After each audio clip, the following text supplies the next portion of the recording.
వరంగల్లో విద్యార్థులు సంక్రాంతి పండుగను ముందే తెచ్చేశారు.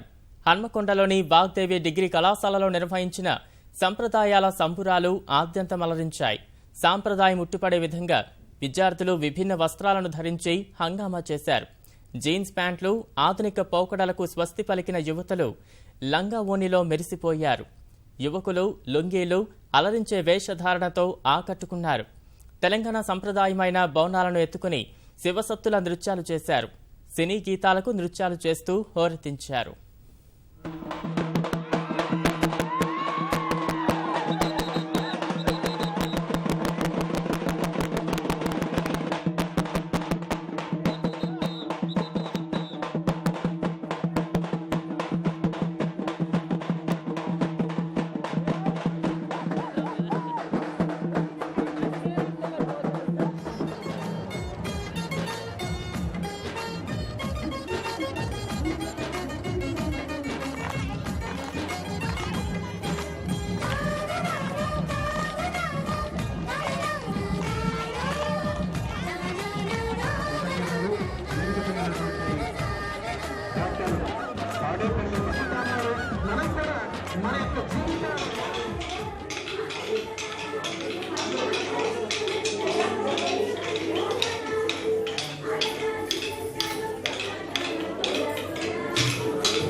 సాంప్రదాయ పండుగలు లాంటివి మన ఉన్న రిలేషన్స్ ఇవన్నీ మనం మర్చిపోతున్నాం.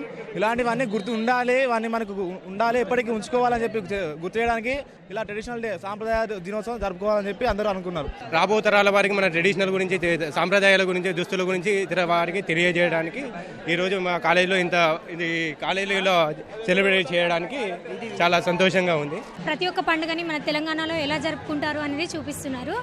చాలా సంతోషంగా ఉంది. అందరూ సాంప్రదాయబద్ధంగా ప్రతి ఒక్కరు అమ్మాయిలు కానీ అబ్బాయిలు కానీ రెడీ అయ్యి రావడం ఇంకా చాలా చాలా ఆనందంగా ఉంది. సాంప్రదాయాలకు తగ్గట్టుగా ఉన్న పండుగలన్నీ కూడా ఒకే రోజు జరుపుకుంటున్నామండి. సో ఇది ఇలా జరుపుకుంటున్నందుకు చాలా సంతోషంగా ఫీల్ అవుతున్నాం. ట్రెడిషనల్గా రావడం మంచిగా అనిపిస్తుంది. అందరినీ ట్రెడిషనల్గా చూడడం. బాయ్స్ వచ్చేసి లాల్చీ అండ్ కుర్తా అండ్ గర్ల్స్ వచ్చేసి totally half saris and saris. అందరు కలర్ఫుల్గా కనిపిస్తుంది. ఈరోజు కాలేజ్ మొత్తం with decorations and balloons and ముగ్గులు. ఈ ఫెస్ట్ గురించి చాలా రోజులు వెయిట్ చేస్తున్నాము. ఇలా ఎంజాయ్ చేయడానికి చాలా రోజులు వెయిట్ చేస్తున్నాం. రోజు జీన్ పాయింట్ ఇవన్నీ రొటీన్ అయిపోతున్నాయి. కాకపోతే ఇలాంటి పంచ కట్టుకోవడం ఇలాంటి మేము కూడా కడతామని అనుకోలేదు అసలు. మా సార్ వల్ల ప్రోత్సాహం వల్ల మేము కూడా కట్టుకొని వచ్చి ఇక్కడ చాలా ఎంజాయ్ చేస్తున్నాము.